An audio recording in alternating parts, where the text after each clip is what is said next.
করছেন, রয়েছেন ঢাকা উপস্থিত রয়েছেন সাংগঠনিক সম্পাদক, প্রচার সম্পাদক,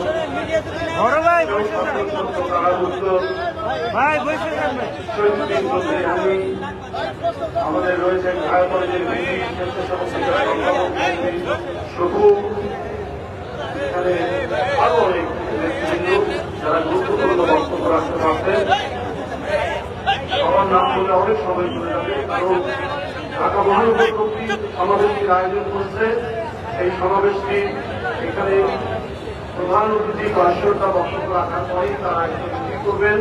সেই মিছিলটি সার্থক করার জন্য আপনাদের অনুরোধ করছি শান্তিপূর্ণ একটি মিছিল। আজকে একটি বক্তব্য কিছু আগে দেখলাম, বক্তব্যটি প্রধানমন্ত্রী, উনি বলছেন এদেশের মানুষকে সচ্ছল করার জন্য আমি কাজ করে যাচ্ছি। এইটা প্রধানমন্ত্রী বলছেন, এদেশের মানুষকে সচ্ছল করার জন্য কাজ করে যাচ্ছি। উনি গোপালগঞ্জে এই বক্তব্য রেখেছেন। তো আমার কথা হল,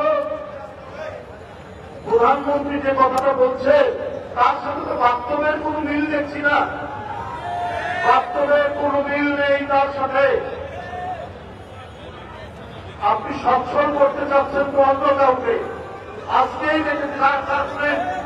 আজকেই দেখেছি প্রধানমন্ত্রীর ঘনিষ্ঠ একজন ব্যক্তি তিনি পৃথিবীর ধনীর তালিকায় একজন হয়েছেন।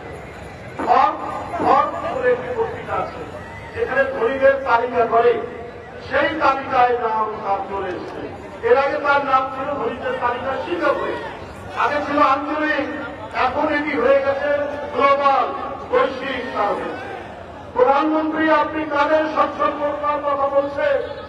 ভারতের আদানি গ্রুপের আদানি বাংলাদেশে কিন্তু বিক্রি করে 10,000 কোটি টাকা লাভ করেছে, আর আমাদের এই গরিব মানুষ এই বিদ্যুতের দাম দিচ্ছে 2টি ফ্ল্যাট চললে তাকে 10,000 টাকা বিল দাও।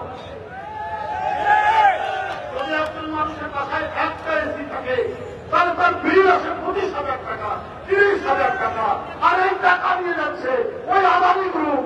তার এবারে শুধু বাংলাদেশে বিদ্যুৎ বিক্রি করে 10,000 কোটি টাকা বিল লাভ করেছে। তাহলে আপনি সচ্ছল করছেন তো ভারতের ব্যবসায়ীদেরকে, আপনার ঘনিষ্ঠ লোকদেরকে, তাদেরকে আপনি সচ্ছল করছেন। বাংলাদেশের মানুষকে তো আপনি সচ্ছল করছেন কোথায়? আমরা আরেকটি খবর দেখলাম, প্রধানমন্ত্রী আপনি সচ্ছলতার কথা বলছেন গরিব মানুষের, কিন্তু আমরা দেখছি ক্যাসিনো ঘুরে আপনার যুবলীগের নেতারা ঢাকা শহরেই 50 টাকা পার্সেন্ট ক্যাসিনো। আবার আজকে দেখছি অনলাইন জুয়াতে হাজার কোটি টাকা পাচার হয়ে যায় বিদেশে। এরা ক্ষমতাসীনদের ঘনিষ্ঠ। এটা পৃথিবীর বিভিন্ন মানবাধিকার সংস্থা যারা ফিনান্সিয়াল ইনভেস্টিগেশন করে তারা তাদের বক্তব্য, এটা আমার বানানো কথা না, যে অনলাইন জুয়াতে হাজার কোটি টাকা পাচার হয়ে যাচ্ছে। তো আপনি তো সচ্ছল করেছেন জুয়ারিদেরকে, আপনি সচ্ছল করেছেন আপনার যুবলীগকে, আপনি সচ্ছল করেছেন আপনার ছাত্রলীগকে। আপনার জেলার ছাত্রলীগের নেতা 2,000 কোটি টাকা পাচার করে। বন্ধুরা আমার, এই হচ্ছে আপনার সচ্ছলতা নিদর্শন। আর আপনি একদিনে টাকার ডলারের বিনিময়ে 7 টাকা বাড়িয়ে দিলেন। $1 দাম 117 টাকা, কদিন আগেই ছিল 110 টাকা। বছরই এক ঘোষণায় 117 টাকা। এখন বলছেন যে এত টাকা, এইটা দেখি অর্থনীতির একটা সহজতার ভারসাম্য, কিন্তু আমদানি করতে গিয়ে যে প্রচুর টাকা চলে যাবে। আমদানি তো শুধু আপনার ক্যাপিটাল মেশিনারি না, শিল্পের যন্ত্রপাতি নয়, আমাদেরকে আদা আমদানি করতে হয়, রসুন আমদানি করতে হয়, পেঁয়াজ আমদানি করতে হয়। এই আমদানিতে ডলার লাগে, এই ডলার কিনতে যদি এত টাকা চলে যায়, 7 টাকা বাড়াবো নাকি? আপনার যোগ ঘুরে এসে হাজার কোটি টাকা হবে।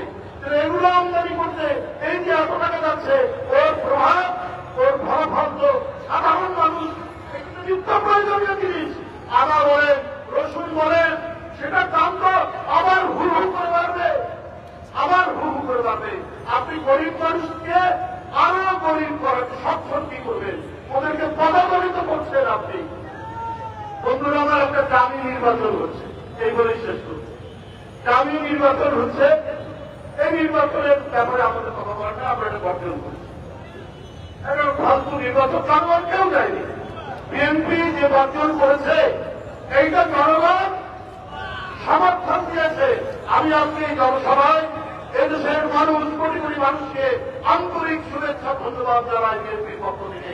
তারা আরেকটি সাধারণ নির্বাচন, আরেকটি জালিয়াতি নির্বাচন, এই নির্বাচন তারা বর্জন করেছে। তারপরেও খবরের কাগজে দেখলাম এই নির্বাচনেও ভোট কেন্দ্র তো শূন্য, তারপরে যানজট তৈরি হয়েছে, জালিয়াতি হয়েছে, প্রকাশ্য টাকা বিনিময় হয়েছে। আপনার নিষ্ঠুর প্রধান নির্বাচন কমিশনার নিষ্ঠুর, একেবারেই নিষ্ঠুর। কেউ নয়, উনি বললেন যে 35% মতো ভোট করেছে, কিন্তু জনগণ দেখছে, সবাই দেখছে, মিডিয়া দেখছে তো কত করেছে।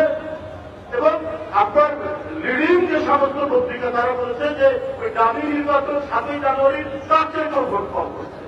নির্বাচন প্রধান নির্বাচন কমিশনার করে দিলেন যে না 35-36% ভোট করেছে।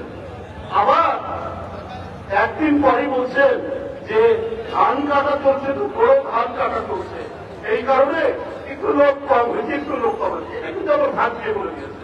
7ই জানুয়ারির পরে 8ই জানুয়ারি বলেছে না নির্বাচন। 7ই জানুয়ারি বললেন তো খুবই সুন্দর নির্বাচন, পিসফুল নির্বাচন। 8ই জানুয়ারি আবার বললেন যে খুব একটা অংশগ্রহণমূলক হয় না। একটা গল্প আমার মনে করলো, কালকে এই আলাম ভাই আমাকে এটা বললেন, আমি এটা না বলার লোক সংগঠন করতে পারছি না। যে একজন ব্যক্তি চাকরি করেন, উনি প্রতিদিন বিকালে অফিস থেকে এসে বউকে খুব সুন্দরভাবে ডাকেন, হ্যাঁ ডার্লিং, হ্যাঁ সুইটি, এই বলে ডাকেন। এই বলে ডাকতে ডাকতে তারপরে হঠাৎ বয়স হয়েছে, রিটায়ার্ড করেছেন, হজ করে এসছে।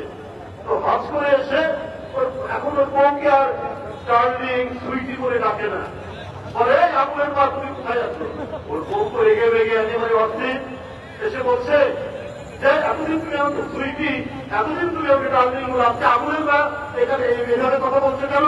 যদি ওর হজ করে এসে কি মিথ্যা কথা বলা যায়?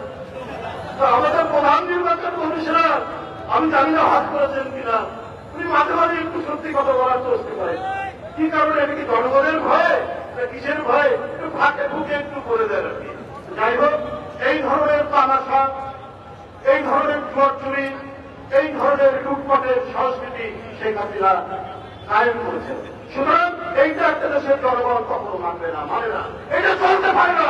এই বিশ্বাস, এই নির্মমতা, এইটা চলতে পারে না। বন্ধুরা আমার, এর বিরুদ্ধে আমাদের ঐক্যবদ্ধ প্রতিরোধ করতে হবে।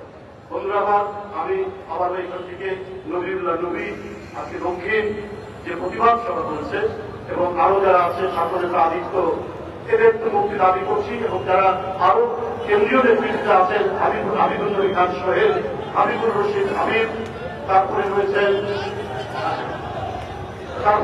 সুলতান আলাউদ্দিন টুকু, আমাদের যুবদলের প্রেসিডেন্ট, সে রয়েছেন সাইফুল ইসলাম নীরব রয়েছেন।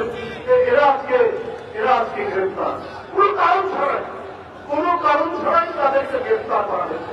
সর্বোপরি বন্ধুরা, গণতন্ত্রের প্রতীক, গণতন্ত্রের মা, ওই দেখুন আমাদের অফিসের সামনে যে ছবিটি তুলছে, যে এই নৃত্যকার সাথে, সেই মাটির সাথে নিজের জীবনকে মিশিয়ে দিয়েছে, যাকে অনেক চেষ্টা করেও ফখরুদ্দিনরা বাইরে থাকতে পারেনি, হাসিনাকে ফেলেছিল, আজকে তাকেও বন্দী করেছে। তার মুক্তি সহ সকল নেতৃত্বের মুক্তির দাবি করে আমার বক্তব্য শেষ করছি। খোদা হাফেজ। বাংলাদেশ জিন্দাবাদ। দেশনেত্রী বেগম খালেদা জিয়া জিন্দাবাদ। দেশ নায়ক তারেক রহমান জিন্দাবাদ।